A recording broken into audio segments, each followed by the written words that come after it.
这个夏天一定要学会这道凉拌小菜，酸辣脆爽，自己在家做想吃多少做多少。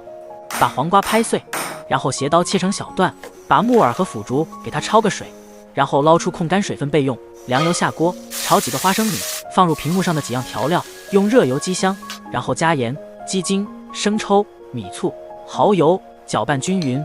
盆里放木耳、腐竹、黄瓜、花生米，加上这料汁儿，再来点香菜。拌的时候一定要忍住口水，下酒又下饭的，每天不知道吃什么的，可以关注我龙小厨，让您的家常菜丰富起来。厨房小白都会做的菜：蘑菇焯水，葱蒜干辣椒爆香，倒入1包烧烤料，下蘑菇，最后加入蒜苗翻炒，即可出锅。以后你要是想吃藕片，就和我这样炒，做法真的很简单。哪怕你从来没有下过厨，用我这个方法也能轻轻松松搞定。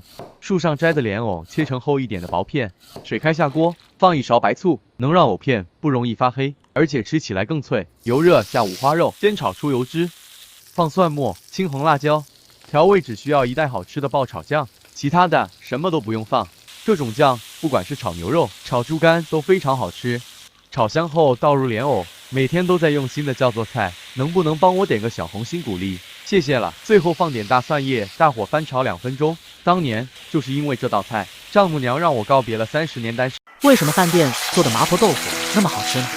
今天告诉你们一个小技巧，只需要做对这一步，做出来的豆腐鲜香滑嫩，非常下饭。记得点赞收藏。把豆腐切成大大的小块，冷水下锅，加入适量的盐，提前入个底味。煮2分钟后，捞出控干水分，锅中油热，下入5块钱牛肉末炒香，猪肉不正宗，炒出油脂备用。锅留底油，倒入蒜末，煸炒出香味后，加豆瓣酱和豆豉，是麻婆豆腐的灵魂。加1勺辣椒面，炒出红油和香味，再加1碗长江水、生抽、胡椒粉调味。倒入豆腐，轻轻推开，分3次勾芡才是滑嫩入味的关键。第1次薄芡入味，轻轻往一边推开；第2次收汁增加拉力，倒入牛肉末，搅拌均匀。第3次小火浓芡锁住豆腐水分，最后撒上花椒粉、蒜苗就完成了。这样做的豆腐麻辣鲜香，特别下饭。每天不知道吃什么的，可以关注我龙小厨，让您的家常菜丰富起来。